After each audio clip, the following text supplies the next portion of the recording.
All right, so I figure why my while my son is sleeping, I'm going to do a video about reader magnets. Okay, so reader magnets, I had one. Um, I use BookFunnel, like I said last week. I feel like reader magnets, like BookFunnel was better for reader magnets. So I had one, and from that, I got, I want to say like maybe 45, 50 signups for my newsletter, which is great. So it did serve the purpose, but then it got to the point that nobody was downloading it anymore. And reader magnets is also one of those things that's like, if you want someone to really read that story, it's probably best not to make it a reader magnet. So what I did was I actually made Chasing the One a reader magnet initially. And at the time, it was like a great idea. I'm like, okay, this is gonna be great. But then I started noticing that not everybody that had read Chasing the Buckle first was downloading Reading the One. Chasing the One. So what had happened was I wrote Chasing the One probably, I would say, several months after I published Chasing the Buckle. So I was kind of anticipating those readers that had read Chasing the Buckle to go back and want to read Chasing the One, and that's not what happened. So at that point, it was a little kind of disheartening because I was like, okay, well, I thought Jonathan and Marnie had a great fan base and everything else. So I'm like, okay, well, let me just kind of use it as a reader magnet for now, and let me just kind of reassess later. Okay, so it did do its job at the time.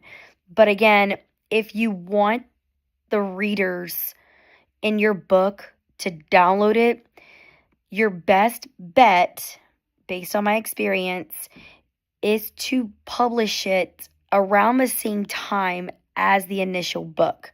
Again, I waited several months to do this, and I probably shouldn't have done that, but I was new at the reader magnet thing, and I waited several months and did it.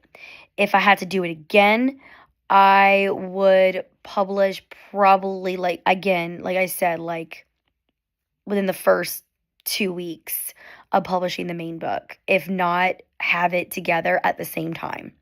So the ones who initially read your book, they're going right into the reader magnet. Okay. They're not having, they're not waiting several months for something they don't even know it's coming. And then all of a sudden when it does come, they're like, I don't really care. Right? It's been several months. Okay. That's just what I would do if I had to do it over again. Now, when it came to Chasing the One, that's kind of when I decided I'm going to take it from a reader magnet and I'm going to make it into a novella sequel for Chasing the Buckle. Because at that point, I'm like, it needs it, right? It's a story that I feel like needs to be a sequel, not just a reader magnet. So I took it from the reader magnet to the sequel. You can do that.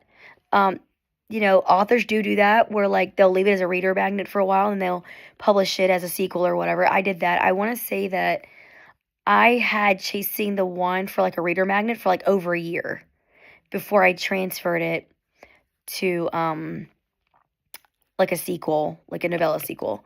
So you can do that. That's fine. But yeah, reader magnets, there's some things to it. There's one thing I will not do when we're talking about like grabbing readers for newsletters. There's one thing I will not do. I will not give an epilogue in terms of having to sign up. I read a couple books where I wanted to read the epilogue, and in order for me to read it, I had to do a sign up for their newsletter. And I'm like, I don't like that because I feel like at that point, you're kind of screwing the story. You're like, oh, let me just keep milking it. Now, if you want to give a bonus scene, I'm all for the bonus scenes. Like, yeah, I do a bonus scene and make you sign up. That's fine. But to do the epilogue itself, that's like, no, that should be a part of the book. Like, why would you make someone do all that?